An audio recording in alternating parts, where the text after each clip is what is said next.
Here with baseball coach Nick Winecke. Coach, you guys head for Florida Saturday morning. You probably could stay here. It's going to be about 50 degrees. Yeah, not too bad. I was just outside and it snows. I can hear the snow melting, so that's a good sound we want to hear at this time of year. You know, I know we always talk usually in the fall about getting ready for February 1 and getting things going. Talk a little bit about fall ball and how that progressed, and then take us into the month you've had here inside starting February 1. Yeah, I thought the fall season went really well.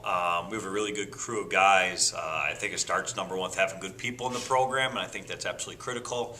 And then the next thing is having great teammates, and I think those two things go hand to hand. So I think that's it's been a focus of ours and continue to be a focus of ours. So, but the guys have done a really nice job. We had a nice productive fall. And now heading into the spring season here, just finishing up the third week of practice, and excited to get out there, run around outside, and see what we can do. You know, and it's unfortunate that the break is where it is because it is so late in February, but really early when it comes to spring breaks. But the guys got to be really ready to get outside after, like you said, 3 weeks of being inside, hitting in cages and fielding here in the rack. Yeah, and you got to think it even from a player standpoint, it even goes back to the moment that we can no longer be outside, even from a standpoint of just the off-season stuff for them personally. So I think they're always super excited. I think they might be a little happy it's a week earlier. From a coaching standpoint, I'd like to have another week. But we're going to make the best of the situation. Either way, it's going to be a great trip. It's going to be fun just to get out and go against somebody else and see what we can do. You know, and I know that you do put a lot of stock in what happens in these 10 days. You know, we're speaking off camera. You got 8 games in these 10 days. As a coach, what do you want to see when you guys come back on March 1st? Yeah, I think just the number one is to compete. We talk so much about really, I think the game of baseball, you don't necessarily play the other team.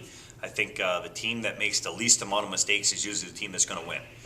So I think we just have to focus on what we do well and go out there and play hard and compete from the very first pitch to the last pitch and not to get ahead of ourselves. But it's going to be a good week. You know, we're playing 10 games in whatever 8 or 9 days. They're going to have a lot of at-bats, going to have a lot of opportunities to be able to learn down there. So we're going to come back with some good things. We're going to come back on some things we need to work on. But I think that's an exciting part of it. You know, I know you're not one to talk individuals because it is a team game, but I look at this squad, and one of the advantages you may have this year is that senior leadership. You have so many seniors this year. Talk about that class and the importance that they bring to the success of this year's team. Yeah, I think if there is any time to have a break this early, this is the year for us with having 14 seniors in the program.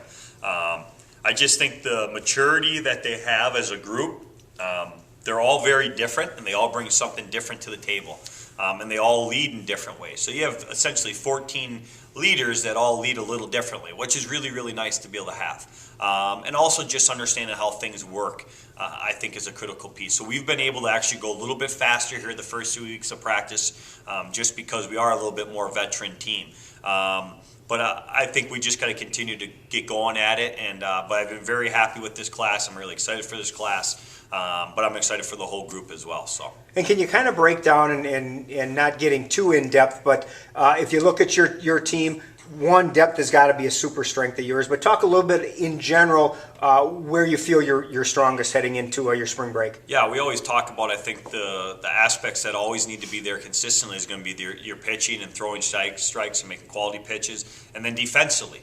I think those two things are things that have to be there day after day. From an offensive standpoint, I really like what we do offensively, but we also know that offense is going to kind of come and go a little bit throughout the year.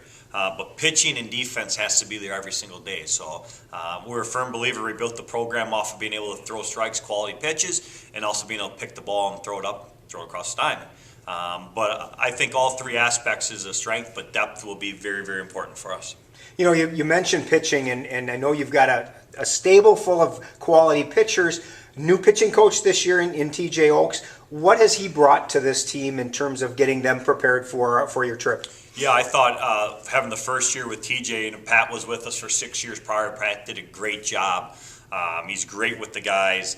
TJ, the nice thing, it hasn't been too big of a transition for us. A lot of the philosophy stuff has been the change. We haven't really changed that. But what TJ brings is experience. You know, TJ pitched at the Division I level at the University of Minnesota, pitched in the Colorado Rockies organization for a while.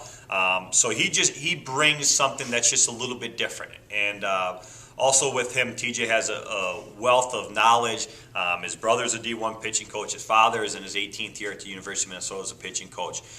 So just being able to pull from those different areas has been such a great thing, and he's done a wonderful job. You know, I know it probably might make you cringe a little bit as we talk past the spring break, but missed playoffs last year in the MIAC. I know that have you talked goals at all with this team and what they want to accomplish this year? Yeah, I think last year is kind of one of those years. I think with our record wise, I think it was the most wins since 1994 or something like that in the program.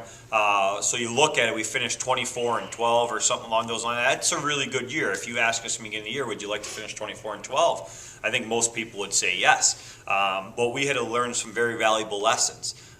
We've talked more about the lessons we've learned. So when we've talked this year, we really haven't talked so much about goals. We talked more from a team standpoint. What's an important? We're reading a great book right now. And one of the quotes in the book is, would you rather win a national championship or would you rather be an All-American?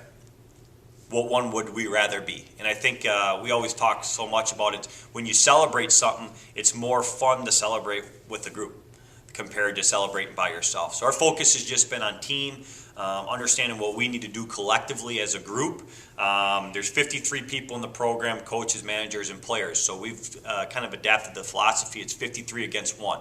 And if we can stay together as 53, I think things will work in our favor. And it all kicks off on Sunday. You've got Augustana, Illinois in Winter Haven, Florida. Good luck and enjoy the trip. Thanks, Donnie.